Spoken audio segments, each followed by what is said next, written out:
हरे कृष्णा। आप सबका हार्दिक स्वागत है श्री बालाजी महानाट्य के तीसरे प्रयोग पे। ये आप जो इतना भव्य सेट देख रहे हो, ये विश्व का सबसे बड़ा सेट है महानाट्य का। इसकी ऊंचाई जो है 65 फीट और इसकी लंबाई जो है ये 150 फीट है। तो जैसे ये आप इतना भव्य स्टेज देख रहे हो, इसके पीछे इस पूरी नाटिका के पीछे चार मुख्य स्तंभ है। तो हमारे वो चार स्तंभ है। एक हमारे सेट डिजाइनर संदीप गायकवाड़ जी। तो ये पूरा जो आप सेट देख रहे हो आपके सामने, इसकी पूरी रचना इन्होंने की है। 1.5 महीने से 45 डेज से लगातार रोज सुबह को 9 से लेकर रात के 10 बजे तक वो खुद यहाँ बैठकर उन्होंने पूरा सेट बनवाया है विथ ऑल डिटेल्स। आप देखेंगे यहाँ पे एक वाटरफॉल है, ऊपर शिवलोक है, ब्रह्मलोक है, विष्णुलोक है, बालाजी भगवान का है। तो ये जो पूरा सेट है ये पर्वत है। ये वह पर्वत है जिसपे भगवान तिरुपति बालाजी विराजते हैं। और इस पर्वत का नाम है वेंकटाचल या तिरुमला या सप्तगिरी। तो आज इस महानाट्य में हम देखेंगे कि ये पर्वत ही उनकी कहानी बता रहे बालाजी की। तो इसलिए इस पर्वत को हमने अच्छे से हाईलाइट किया और 70% स्टेज जो है पर्वत का ये। इसके साथ हमारे दूसरे स्तंभ है तेजस्विनी साथे मैडम।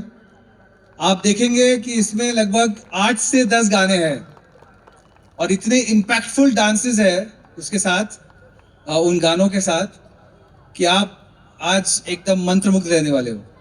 और इनके कम से कम 45-50 डांसर्स है और ये भी पिछले 3 महीने से लगातार इस पे काम कर रहे हैं विथ ऑल डिटेल्स। मतलब मैडम इतने स्पेसिफिक है हर एक चीज के लिए कि मतलब हमको बहुत आनंद आया इनके साथ काम करने।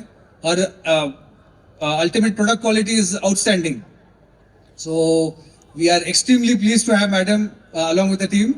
So madam का मैं जैसे इंट्रोड्यूस करूंगा कि Tejaswini Sathe madam is among the 3 choreographers selected all over India, पूरे भारत से 2021 में रिपब्लिक डे परेड पे नरेंद्र मोदी जी ने केवल 3 कोरियोग्राफर ऑल ओवर इंडिया से बुलाए थे। तो उसमें से एक कोरियोग्राफर है तेजस्विनी साठे मैडम। तो हमारा बहुत सौभाग्य है कि उन्होंने हमारा प्रोजेक्ट एक्सेप्ट किया और ये और इस पे पूरे जी जान डाल के इसको आज 4 चांद लगा दिया। आज आप देखेंगे। और हमारे तीसरे स्तंभ है, अच्छा उसमें कुछ कैटेगरी नहीं है, चारों स्तंभ उतने ही महत्वपूर्ण है, जिससे क्लैरिफाई करना चाहता हूँ। तीसरे स्तंभ है हमारे म्यूजिक डायरेक्टर अमोद कुलकर्णी जी। तो इनका मैं जितना बोलूं उतना कम है।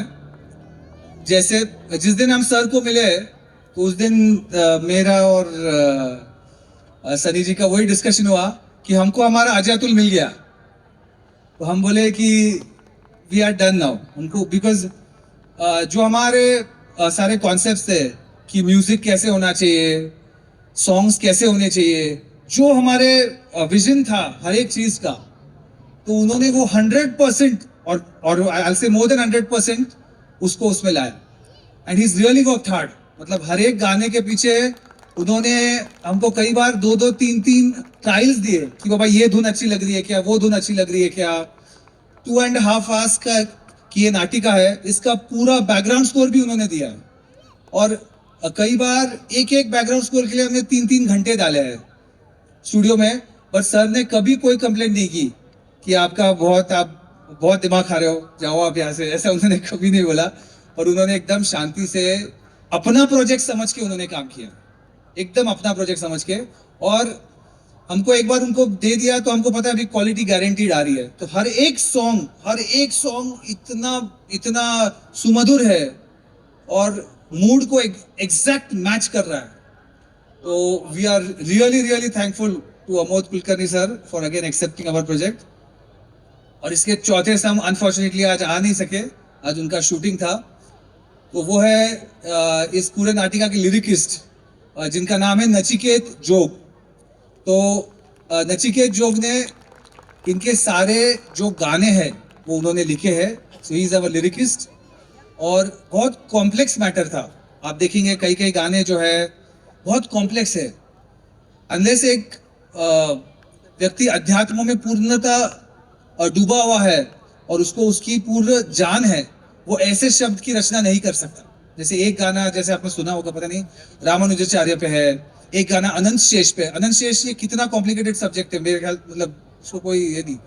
तो उन्होंने इतनी सुंदर रचनाएं की है और उन्होंने हमको डायरेक्ट फाइनल प्रोडक्ट दिया है। मतलब हमको लिटरली उसमें कोई चेंजेस करने नहीं पड़े। तो ही हिमसेल्फ हैज इतने सारे उन्होंने ट्रायल्स किए and he finally give us the final product. और वो हमेशा बोलते थे कि अभी मैं जो स्नान लेके आया हूँ और अभी भगवान को प्रार्थना कर रहा हूँ और अभी देखते वो कुछ शब्द लिखते क्या मेरे से। तो ऐसी उनकी भावना थी लिखने के पहले। तो हमको वो बहुत टच की गई। अनफॉर्चुनेटली वो आज नहीं है हमारे बीच। तो अभी हम ये हमारे चारों स्तंभों का सत्कार करेंगे एक छोटा सा उपहार देके। एक मिनट अमोद कुलकर्णी जी कुछ बोलना चाहते हैं। हरे कृष्णा। तो हमें और 5 मिनट रुकना ही है क्योंकि थोड़ा अंधेरा हो रहा है और जब तक अंधेरा होता नहीं हम स्टार्ट नहीं कर सकते। तो मैं 5 मिनट में एक थोड़ा ब्रीफ दूंगा ये पूरे ड्रामा के बारे में और कलाकारों के बारे में। जैसे प्रभु जी ने बताया कि यह एक सेवा है, तो ये केवल एक सेवा है आप सबके मनोरंजन के लिए, जन कल्याण के लिए। और जो अपने सनातन धर्म की जड़ें वो कितनी डीप है, तो इस नाटिका के द्वारा इसका प्रदर्शन हो जाएगा। दूसरा, इस नाटिका की एक वैशिष्ट्य ऐसी है कि इसमें एक भी कलाकार, इसमें लगभग 300 कलाकार हैं और 300 कलाकार में से एक भी कलाकार कोई भी प्रकार का मानदंड नहीं ले रहे हैं। तो केवल और केवल आपके सेवा के लिए ही यहाँ पे उनकी कला प्रदर्शन कर रहे हैं। और हालांकि सारे बहुत मजे हुए कलाकार हैं। दूसरा, अभी इसकी जो संकल्पना हुई थी श्री बालाजी महानाट्य की, ये मेरे पूज्य पिताश्री श्रीमान दीपक धुमावत या दयाल गोपाल प्रभु ने की थी। तो उनका एक स्वप्न था कि बालाजी के ऊपर एक भव्य दिव्य महानाट्य हो, जो उन्होंने 2011-12 में उन्होंने मुझे बताया था, बहुत बार उन्होंने कहा था। और अनफॉर्चुनेटली उनका देहांत हो गया 2013 में। और फिर 2013 से इतना भव्य संकल्प करना कोई चेष्टा नहीं होती है, परंतु भगवान बालाजी की इच्छा थी तो हमें कुछ स्पॉन्सर्स मिले, क्या क्या बहुत लोग आगे आए और उन्होंने बोला कि आप कुछ कीजिए बालाजी पे। तो तब आप देख रहे हो इसकी रचना हुई।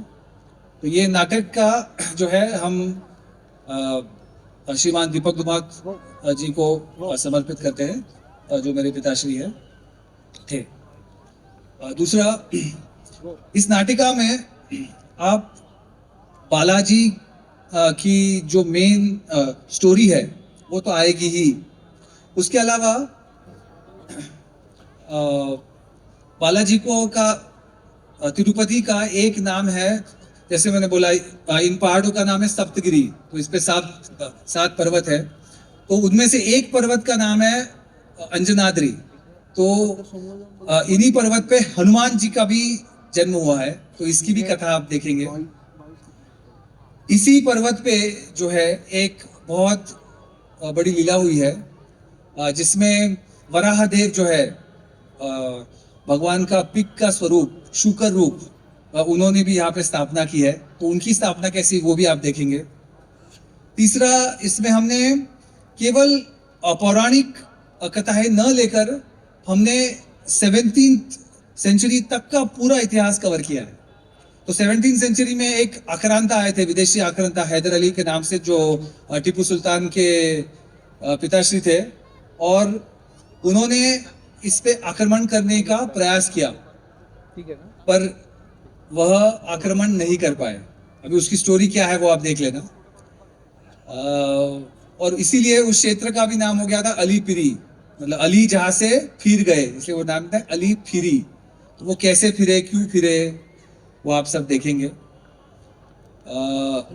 अनफॉर्चुनेटली यह जो इतिहास है भारत का, यह हमें कोई नहीं बताता। हमें खाली बताता कि बाबर और अकबर आए और हमारे सारे मंदिर तोड़कर चले गए, परंतु भारत का जो इतना भव्य इतिहास है वो अनफॉर्चुनेटली हमें कभी पढ़ाया भी नहीं जाता। तो यह एक माध्यम है जिससे we enter the golden era of our great kings. तो उसी ग्रेट किंग्स में हमने इस नाटिका में शिवाजी महाराज को भी इंक्लूड किया है, महाराणा प्रताप को भी इंक्लूड किया है, और कृष्णदेव राय जो दक्षिण भारत के एक सबसे प्रशंसित शासक थे, और उन्होंने एक्चुअली भारत का सबसे बड़े राज्य पे उन्होंने शासन किया था। तो उनका और बालाजी का एक डायरेक्ट संबंध है। आज तिरुपति बालाजी का मंदिर का अधिकांश दान जो है वो कृष्णदेव राय ने दिया है। आज भी मतलब 15th सेंचुरी में दिया गया दान आज भी उनके सोने के कई नेकलेसेस आज भी मंदिर के प्रांगण में है, कृष्णदेव राय ने दिए हुए। तो आज उनके आदर में तिरुपति बालाजी मंदिर में कृष्णदेव राय की एक प्रतिमा है उनकी दोनों रानियों के साथ। तो ऐसे ऑलमोस्ट हमने कई एस्पेक्ट्स इस नाटिका में कवर किए हैं, क्योंकि कई लोग फर्स्ट हाफ जो आप देखेंगे वो सारे मिसलेनियस एस्पेक्ट्स हैं, जिसमें हमने मेन स्टोरी को जस्ट थोड़ा सा स्टार्ट किया है, पर बाकी हमने बहुत सारे मिसलेनियस एस्पेक्ट कवर किए हैं। मैं जैसे एक ब्रीफ इंट्रोडक्शन देना चाह रहा था, क्योंकि कई बार लोग एकदम मेस्मराइज हो जाता है, अरे बालाजी की स्टोरी और हनुमान कहाँ से आ गए, बालाजी की स्टोरी और वरादेव कहाँ से आ जाए, बालाजी की स्टोरी और शिवाजी महाराज कहाँ से आ गए। मैंने बोला एक जस्ट आपको एक इंट्रोडक्शन दे देता हूँ कि आप बहुत सारी युगों में, बहुत सारे कल्पों में आपका अभी प्रयाण होने वाला है। तो जैसे प्रभु जी ने बोला सतयुग से लेके कलयुग तक, आज आप अगले 2.5 घंटों में 4 युग देखोगे। तो कृपया करके आपसे एक विनंती है कि आप ध्यान पूर्वक सुनिए, ड्रामा के बीच में कुछ भी ना बोलिए और मोबाइल साइलेंट पे रखिए। आप कल हमको लगभग 600-500 लोगों ने फीडबैक दिया कि हमको लगा कि हम कोई तो एक अलग विश्व में चले गए। तो ऐसी ही प्रार्थना है कि आपको भी यही अनुभव आए। इसलिए आप कृपया करके आपका मोबाइल शांत रखें और बीच में एक दूसरे से या किसी से भी कोई भी बातें ना करें, बिकॉज इट डिस्ट्रैक्ट्स एवरीवन। तो सभी का ध्यान हटता है। तो ये एक आपको नम्र निवेदन है। अभी मैं और समय न लेते हुए we will start the drama within 5 minutes। Thank you so much. Hare Krishna.